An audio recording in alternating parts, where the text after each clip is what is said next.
देखिए मैच में जीत हार होती है, मगर ये पाकिस्तान मुकाबला इससे ज्यादा बेहतर तरह से खेल सकते थे और शायद एंड में जीत भी जाते, मगर गलतियां की। पहले देखते हैं कि प्रॉब्लम एरियाज कौन से हैं पाकिस्तान के, अभी तक वो चल रहे हैं। साइम अयूब की ओपनिंग, क्या पाकिस्तान को साइम अयूब के साथ ओपन करना चाहिए? मेरे ख्याल में नहीं। बहुत चांसेस मिल गए, आपको पता है कि बड़ी क्रिकेट में इससे बेहतर करने की जरूरत है और साइम अयूब अभी अंडर कुक्ड हैं।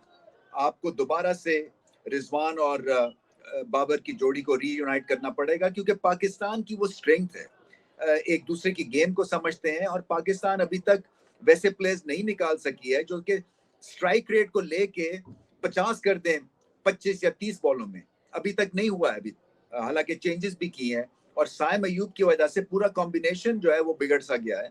सो पाकिस्तान को कोशिश यही करनी है कि stability at the top of the order, जो कि रिजवान और बाबर प्रोवाइड कर सकते हैं। फिर शाहिन शाह अफरीदी की बॉलिंग देखिए, जब गेंद स्विंग नहीं हो रहा है और गेंद आगे करते जाते हैं फिर उनको मार पड़ती है। उनको लेंथ बॉल डेवलप करना है, उनको चेंज ऑफ पेस डेवलप करनी है, स्पेशली जब उनको पिच से कुछ खास मिल नहीं रहा है। आज भी नया बॉल उन्होंने कमजोर किया और एक तरह से प्रेशर रिलीज हो गया। उसके बाद आजम खान की बैटिंग अगेंस्ट पेस प्रॉब्लमैटिक है, इसलिए कि जैसी जैसी बड़ी टीम्स उनके खिलाफ खेलेंगी, उनको एनालाइज करेंगी, शॉर्ट बॉल भी करेंगी, उनको बॉडी में गेंद रखेंगी और उनके कंफर्ट जोन से उनको बाहर निकालेंगे।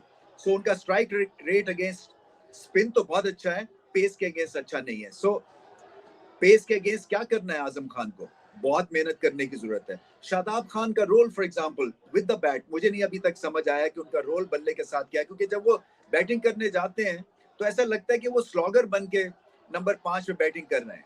हालांकि उस वक्त तो एक तरह से आपको पार्टनरशिप जोड़नी थी, अकलमंदी के साथ बैटिंग करनी थी और इनिंग्स को डीप लेके जाना था विद विकेट्स इन हैंड। उनकी बॉलिंग भी कुछ खास नहीं चल रही और आई थिंक वहां पे बाबर आजम ने एक उनको एक्स्ट्रा ओवर करवा दिया, जबकि आपके पास इफ्तिखार भी था, एक दो ओवर्स की ऑप्शन। साइम अयूब अच्छी खासी लेग स्पिन ऑफ स्पिन कर सकते हैं। सो 50 से ज्यादा रन्स पड़े शादाब को, बैटिंग मिडिल ऑर्डर में उनको ऊपर के नंबर्स पे भिजवाया जाता है, वहां पे उनका रोल डिफाइंड नहीं है या अपने रोल को सही तरह से वो डिफाइन नहीं कर सके। बाबर आजम की बैटिंग अगेंस्ट स्पिन मसला है, इसलिए कि बहुत अच्छी बैटिंग कर रहे थे, मगर जैसे स्पिनर आते हैं स्टैटिक हो जाते हैं, फंस से जाते हैं, चाहे वो लेग स्पिन हो या ऑफ स्पिन हो। या तो उनको sweep shot, reverse sweep, switch hit कुछ करना है अगेंस्ट स्पिन, या फिर कदमों का इस्तेमाल करके और डोमिनेट करना है, क्योंकि वो डोमिनेशन फैक्टर खत्म हो जाता है जैसे स्पिनर आता है। सो यहाँ पे बाबर आजम को भी बहुत काम करने की जरूरत है। बाकी इमाद वसीम आउटस्टैंडिंग उनका दिन था और उनको बहुत पहले खिला देना चाहिए था। मुझे नहीं पता उनको क्यों बाहर बिठाते रहे, क्योंकि उनकी बॉलिंग में एक उनकी स्ट्रॉन्ग बॉडी लैंग्वेज थी, पॉइज था और मुकाबला उन्होंने बहुत अच्छा किया बॉल के साथ, बैटिंग बहुत अच्छी की, पूरी अपनी तरह अकल के साथ वो खेलते हैं। सो ये एक प्लस पॉइंट है। इसी तरह से इफ्तिखार अहमद भी देखिए, ये 20-20 22-22 रन करके जब आप आउट हो जाते हैं तो ये आप मैच नहीं जिताएंगे, चाहे आपका स्ट्राइक रेट 120-30 क्यों ना हो। सो किसी ना किसी को लंबी इनिंग्स खेलनी है। आज लग रहा था फखर जमान शायद सिंगल हैंडेडली ये मैच ले जाते, मगर उनके आउट होने से तो बिल्कुल ही पासा गेम का पलट गया। अच्छे दिख रहे हैं, अच्छी बैटिंग की उन्होंने, मिडल बहुत अच्छा किया उन्होंने और डोमिनेट किया स्पिन और पेस को भी। इंग्लैंड की टीम आसान नहीं होगी यहाँ पे जीतने के हिसाब से, इसलिए कि उनके पास एक तरह से गन स्लिंगर्स है from number 1 to number 7 8 position. उसके बाद ऑलराउंड स्ट्रेंथ है बॉलिंग में, दो अच्छे स्पिनर्स हैं, पेस बॉलिंग उनकी ठीक ठाक है। जोफ्रा आर्चर बहुत अच्छी इंक्लूजन है, 92 माइल्स एन आवर पे गेंद कर लेते हैं, ग्रेट एथलीट हैं फील्ड में। इसी तरह से क्रिस जॉर्डन आउटस्टैंडिंग, वो भी एथलीट हैं।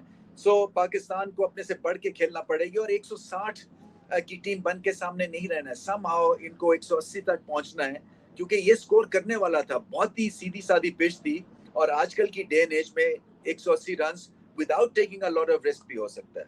सो ये बहुत सारी चीजें हैं जो कि पाकिस्तान को सॉर्ट आउट करनी है।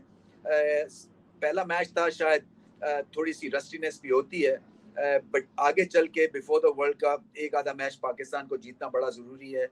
इससे कॉन्फिडेंस आएगा, हौसला मिलेगा। आज क्राउड बहुत अच्छा था, यहाँ पे बहुत सारे पाकिस्तानी आए हुए और टीम को बैक कर रहे हैं। सो पाकिस्तान की को अपने आप को बैक करना है पाकिस्तान की टीम ने, और हर एक प्लेयर को पैशन के साथ खेलना है और कामनेस दिखानी है टफ सिचुएशंस में।